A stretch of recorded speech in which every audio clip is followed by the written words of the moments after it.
रुपेश अपने बंगले में अकेला था। दिन भर से बारिश की बूंदाबांदी हो रही थी। रुपेश का बंगला रोड से थोड़ी दूर था। मिट्टी की भिन्नी भिन्नी खुशबू आ रही थी। उसके घर के आसपास की मिट्टी थोड़ी दलदली जैसी हो गई थी। रात होते होते बारिश बिल्कुल रुक गई। रुपेश ने खाना खाया और अपने मोबाइल पर गेम खेलने लग गया। उसको पता ही नहीं चला कि कब 12 बज गए।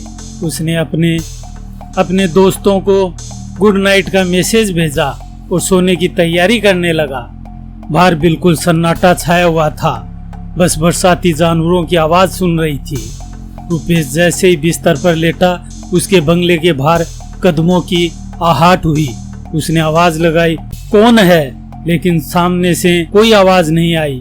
वह उठा और अपने बंगले का दरवाजा खोलकर बाहर झांककर देखने लगा। इतने में ही कोई दरवाजे के बगल से आता है और उसके चेहरे पर कपड़ा डालकर घसीटते हुए अंदर ले जाता है। उसी शहर में रुपेश के माता पिता का दूसरा बंगला था। सुबह के 8 बज चुके थे। उन्होंने रुपेश को फोन लगाया मगर उसने फोन नहीं उठाया। 4-5 बार ट्राई की मगर फिर भी फोन नहीं उठाया। उन्होंने सोचा शायद सो रहा होगा और थोड़ी देर बाद रुपेश का दोस्त नीरज वहां आ जाता है, जो पुलिस इंस्पेक्टर था। वह रुपेश से मिलने आया था। वो रुपेश के माता पिता से पूछता है, रुपेश कहाँ है? सुबह से फोन कर रहा हूँ, फोन ही नहीं उठा रहा है। रुपेश के माता पिता कहते हैं, वह हमारे दूसरे बंगले पर है। हमने भी फोन किया मगर उसने फोन नहीं उठाया, शायद सो रहा होगा। नीरज कहता है, कोई बात नहीं, मैं वहीं चला जाता हूँ और उससे मिल लेता हूँ। रुपेश के माता पिता कहते हैं, हमें भी वहाँ जाना है, हम भी तुम्हारे साथ चलते हैं। थोड़ी देर बाद वो दूसरे बंगले पर पहुँचते हैं। नीरज की नजर बंगले के बाहर जो थोड़ी थोड़ी दलदली जमीन थी उस पर पड़ी तो वह देखता है कि एक व्यक्ति के पैरों के निशान बंगले की तरफ जाते धंसे हुए दिखाई देते हैं और वो ही निशान वापिस आते हुए भी दिखाई दे रहे थे। नीरज ने सोचा, हो सकता है कोई रुपेश से मिलकर आया हो, और वो आगे बढ़ते हुए बंगले की तरफ चले जाते हैं। उन्होंने डोरबेल बजाई मगर दरवाजे पर रुपेश नहीं आया। 4-5 बार फिर बजाई मगर फिर भी नहीं आया। फिर रुपेश की माँ ने दरवाजे को थोड़ा धक्का दिया तो दरवाजा खुल गया। अंदर कुंडी नहीं लगी हुई थी। वह बड़बड़ाती है, ये लड़का भी ना कितना लापरवाह है। एक तो इतनी देर तक सोया हुआ है और ऊपर से दरवाजे को कुंडी भी नहीं लगाई। फिर वो तीनों रुपेश के बेडरूम की तरफ जाते हैं तो देखते ही दंग रह जाते हैं। रुपेश की माँ के मुंह से चीख निकलती है और वह बेहोश हो जाती है। ऐसा हाल ही उसके पिता का हो जाता है। वह एक दीवार का सहारा लेकर वहीं सर पकड़कर बैठ जाता है। रुपेश का शरीर खून से लथपथ बेडरूम के बाहर पड़ा था। नीरज रुपेश का हाथ पकड़कर नब्ज देखता है मगर रुपेश मर चुका था।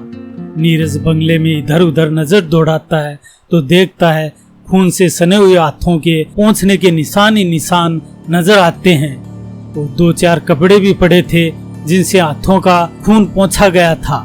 नीरज पहले अपने थाने में फोन करके अपने स्टाफ को बुलाता है और फिर बंगले में इधर उधर घूमता है, लेकिन सब व्यवस्थित था। नीरज को पहली नजर में तो ऐसा कुछ नजर नहीं आया कि खूनी का कोई लूटमार या डकैती जैसा कोई इरादा हो। नीरज ने सोचा, हो ना हो ये उसी शख्स का काम है जिसके आते हुए और जाते हुए फुटमार्क मैंने बंगले के बाहर देखे। थोड़ी देर बाद और पुलिस वाले, फोटोग्राफर, फिंगरप्रिंट एक्सपर्ट के साथ वहां आ जाते हैं। जो भी सबूत इकट्ठे किए जा सकते थे वो इकट्ठे किए और बॉडी को पोस्टमार्टम के लिए भेज दिया जाता है। नीरज रुपेश के माता पिता को धीरज बंधाता है और केस की स्टडी में लग जाता है। फिंगरप्रिंट की रिपोर्ट भी आ जाती है। उसको देखकर नीरज हक्का बक्का रह जाता है। यह क्या, फिंगरप्रिंट में तो 2 लोग हत्या में शामिल हैं, 2 लोगों के फिंगरप्रिंट हैं, मगर मैंने तो फुटमार्क एक आदमी के ही देखे थे जो बिल्कुल साफ साफ दिख रहे थे। उस दलदली जमीन पर तो पैर रखते ही फुटमार्क बन जाता है। फिर ये दूसरा आदमी कहां से आया? और मैंने वारदात के बाद पूरे बंगले को अच्छी तरह से छान मारा था, वहां भी कोई मौजूद नहीं था। ऐसे कैसे हो सकता है? और बंगले में जाने का दूसरा रास्ता भी नहीं है। नीरज बार बार अपने माथे को पकड़कर सोचता है, नहीं, नहीं, ये दो आदमी नहीं हो सकते, ये एक ही आदमी है। मगर फिंगरप्रिंट दो हैं, इसका मतलब खूनी बहुत ही शातिर आदमी है। फिर नीरज को एकाएक ही याद आता है, अरे रुपेश के घर सीसीटीवी कैमरे भी तो लगे हैं, ये सब मैं कैसे भूल गया। और तुरंत अपनी गाड़ी निकालकर रुपेश के बंगले की तरफ रवाना हो जाता है। और जैसे ही बंगले के दरवाजे के पास पहुंचता है तो देखते ही उसके मुंह से निकलता है, ओहो नो, क्योंकि बाहर का कैमरा टूटा हुआ था और उसको देखकर ऐसा लग रहा था कि ये महीनों से टूटा पड़ा है। फिर बंगले के अंदर जाता है और नीरज देखता है दो कैमरे नो प्राइवेसी वाली जगह लगे थे। उसने तुरंत वहाँ से डीवीआर लिया और वापस पुलिस स्टेशन आ गया। उसने डीवीआर को चलाया और फुटेज देखना चालू किया। जैसे ही रात के 12:05 हुए, रुपेश बंगले के दरवाजे की तरफ जाता है और तभी एक आदमी उसके चेहरे पर कपड़ा डालकर उसको दबोच लेता है और दूसरा आकर उसके पैर पकड़ लेता है और फिर दोनों मिलकर उसको घसीटते हुए बेडरूम के बाहर तक ले जाते हैं और ताबड़तोड़ उस पर चाकुओं से हमला करते हैं। वह खून से लथपथ हो जाता है, वह अपना बचाव बिल्कुल भी नहीं कर पाता है और थोड़ी देर तड़पने के बाद दम तोड़ देता है।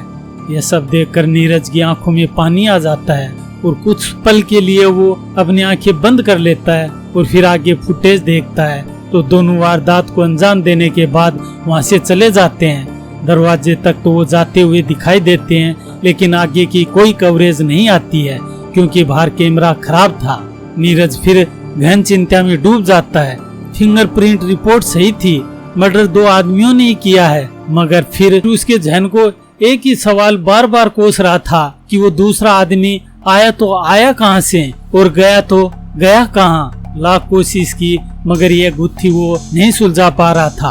फिर उसने सोचा ये गुत्थी तो तभी सुलझ पाएगी जब उनमें से एक भी पकड़ा जाएगा। नीरज गुत्थी सुलझाने के लिए पूरी जी जान से जुट जाता है। जिन्होंने ये खून किया उनकी तस्वीर हर जगह लगवा देता है, न्यूज़पेपरों में भी तस्वीर छपवा देता है और बार बार वारदात वाले एरिया में भी जाता है। और एक दिन एक गली के नुक्कड़ पर उसकी नजर सीसीटीवी कैमरे पर पड़ती है और वह उस डीवीआर की रिकॉर्डिंग भी देखता है तो दोनों खूनी एक बाइक पर नजर आते हैं और कवरेज से बाहर निकल जाते हैं। फिर रिकॉर्डिंग का टाइम देखता है तो रात के 11:50 हुए थे। नीरज सोचता है ये बात तो तय है कि दोनों खूनी एक साथ आए हैं, यहाँ भी साथ हैं और बंगले में भी साथ हैं, तो फिर एक आया किधर से। कई दिन गुजर गए और एक दिन एक खूनी आखिरकार नीरज के धक्के चढ़ गया। नीरज ने उसको अरेस्ट किया और पुलिस स्टेशन लाकर दूसरे खूनी के बारे में पूछताछ की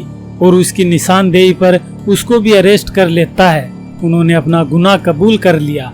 फिर नीरज उनसे पूछता है तुम दोनों में से एक के फुटमार्क थे, लेकिन तुम दोनों वहाँ पहुँचे कैसे। फिर उनमें से एक ने बताया ये जो मेरा साथी था इसके उस वक्त पैर में थोड़ी चोट लगी हुई थी, जिसकी वजह से दलदल में चलने में इसको कठिनाई होती, इसलिए मैंने इसको अपनी पीठ पर लाद कर बंगले तक पहुंचाया और खून करने के बाद वापस उसी तरह इसको वापस लेकर आ गया।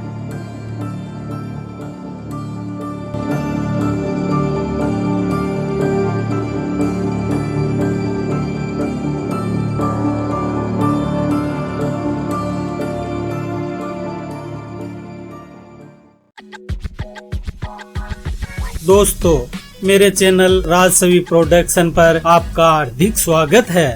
मेरे चैनल पर आपको अपने मनोरंजन के लिए विविध प्रकार की कहानियाँ मिलेंगी, जैसे हास्य,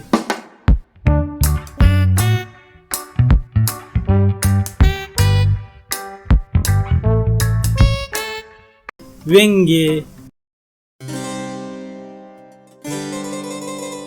गंभीर, जासूसी,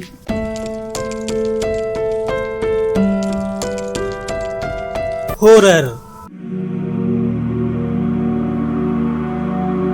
सस्पेंस,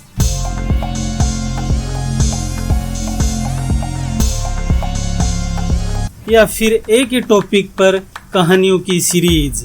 मैं आशा करता हूँ आपको ये बहुत पसंद आएंगी। लंबा सफर हो, कोई हमसफर ना हो तो मेरी कहानियों को हमसफर बनाइए। व्यस्त जीवन की आपाधापी थकान भरी जिंदगी से आराम के लिए कुछ समय मेरे चैनल के साथ अवश्य गुजारिए। आशा करता हूँ आपका प्यार मुझे हमेशा अवश्य मिलता रहेगा। चैनल को सब्सक्राइब कीजिए और कमेंट जरूर कीजिए।